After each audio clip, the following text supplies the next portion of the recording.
Alright, so notes, week 30, part 3, it'll help with some homework questions that were pretty challenging, I think. So, let's see.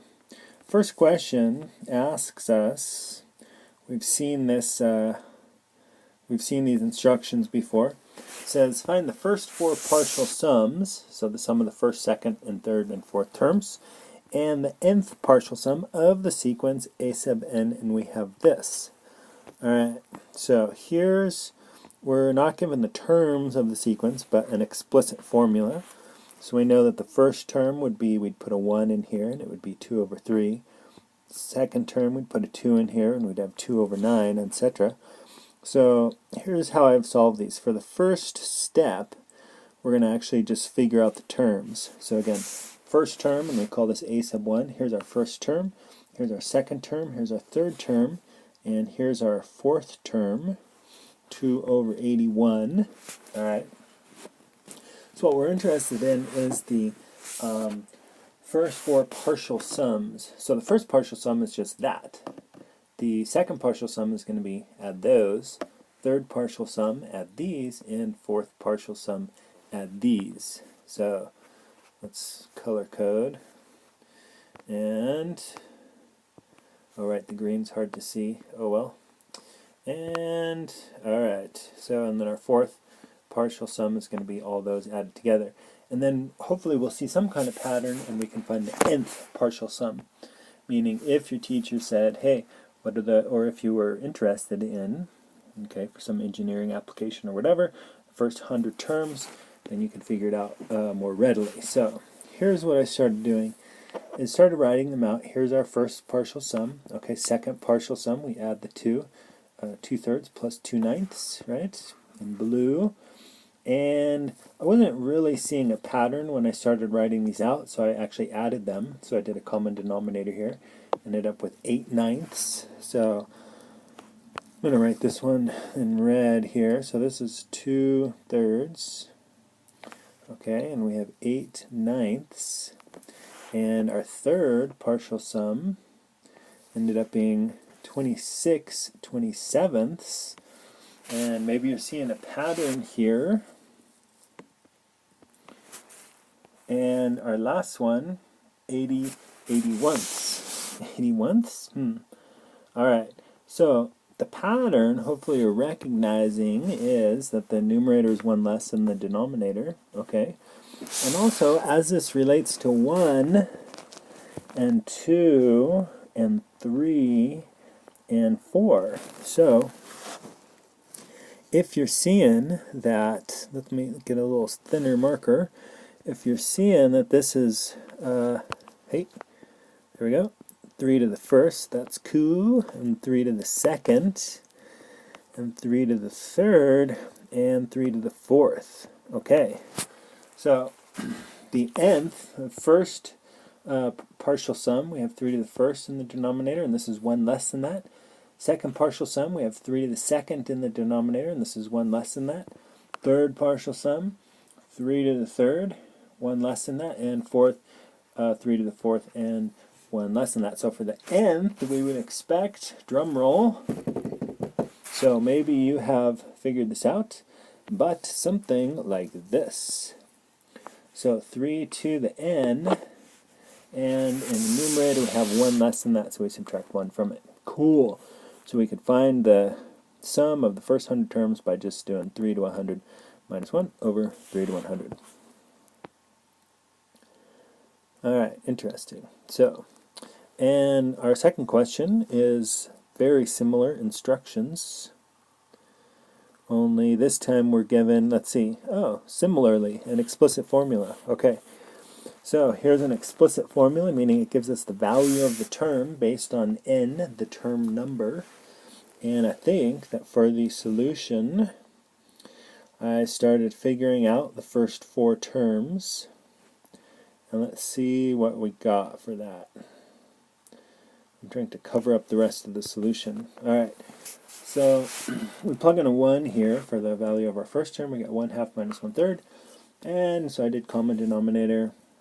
Second term, 1/3 minus 1/4, and then I'm kind of seeing this pattern like in that previous example where these were canceling out.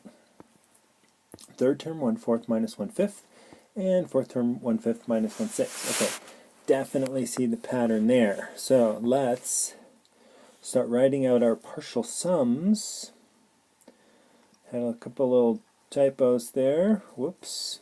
So our partial sums, we got 1/2 minus 1/3, and then for our second, we're adding the first term and the second term. And notice how these guys, minus 1/3 plus 1/3 cancel, and it's just 1/2 minus 1/4.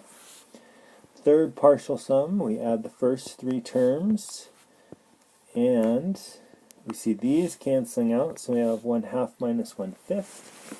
And for our fourth partial sum, blah, blah, blah, blah, blah, blah, blah, blah, blah. If we filled that out, we would have 1/2 minus 1/6. So we see the pattern, 1/2 minus 1/3, 4th, 5th, 6th. So it's all about relating the 4 to that, and the 3 to that, and the 2 to that, and the 1 to that. Everything else is the same.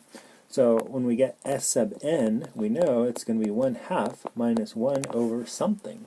And what is that something? So hopefully recognizing that this is 2 more than that, and this is 2 more than that, and this is 2 more than that, and this is 2 more than that. So, you know, the sum of the fifth, or the fifth partial sum of the first 5 terms would be 1/2 minus 1 over 7. S sub n, the sum of the first n terms would be 1/2 minus, and what would this be? N plus 2. Cool. Alright, and where do we have that? Oh yeah, there we go. Alright, so 2 examples of finding partial sums, and it's kind of fun when you're recognizing the pattern and then coming up with a specific formula for the sum of the first n terms. Alright, let's look at 2 more examples. So find the nth term. Oops, hey, easy there. Alright, here we go. So find the nth term of a sequence. So we're basically looking for explicit formula, meaning a sub n equals blah, blah, blah, blah, blah, where we have n, the term number, in there. It's not recursive, so it's not what's this in terms of the previous term, it's what's this in terms of 1, 2, 3, 4, 5, 6, the fact that it's the 6th term. So we're looking for an explicit formula. So this looks a little weird. It's just alternating, right? Very easy to recognize the pattern. Oh, 0, 2, 0, 2, 0, 2, 0, 2, 0, 2, 0, 2. But how can we write that mathematically? So sometimes I might make a little table like this, and that's helpful. And so here's a trick for this one. And so for this one, if you know this, here, let's see. If you know this, it's going to be really helpful. So -1 to an even number is going to be 1, and -1 to an odd number is going to be -1. So I think we can use this fact to basically create these out of these, because the numbers, as we count, switch from odd to even to odd to even to odd to even. So you might want to pause and see if you can figure that out. It'd be pretty fun. But we're going to use this fact. So hopefully you paused and figured something out. But the bottom line is that if we take, watch this, if we take 1 and add it to -1 to the n, so 1, 2, 3, 4, if this is n equals this, so if we put in 1 here, right, that's an odd, and so we'd get 0. If we put 2 in here, that's an even number, and so we get 1 plus 1, so that's 2.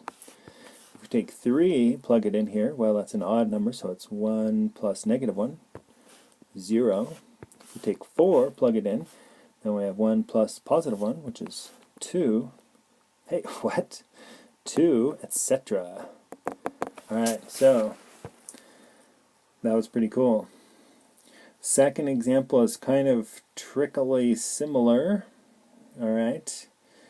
we're kind of using something similar where we recognize, so that the pattern is easy to see, but expressing it mathematically can be more challenging. So it's 1, and then 1 over 2 and 3, 1 over 4, 5, 1 over 6.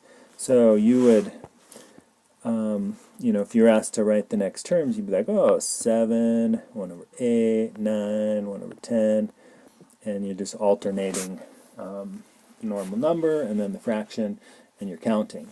No big deal. But,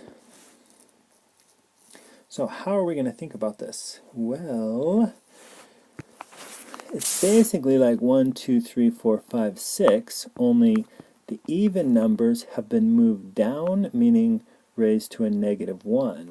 So if we think about the fact 2 to the negative 1 is 1 over 2, for some reason, 1 is being raised to a positive, whereas 2 is being raised to a negative. 3 is being raised to a positive, 4 is being raised to a negative, 5 being raised to a positive, 6 being raised to a negative. So we're seeing some kind of pattern like that. And what if we were able to use what we just used above in the fact that negative 1 to an even number is positive, negative 1 to an odd number is negative 1.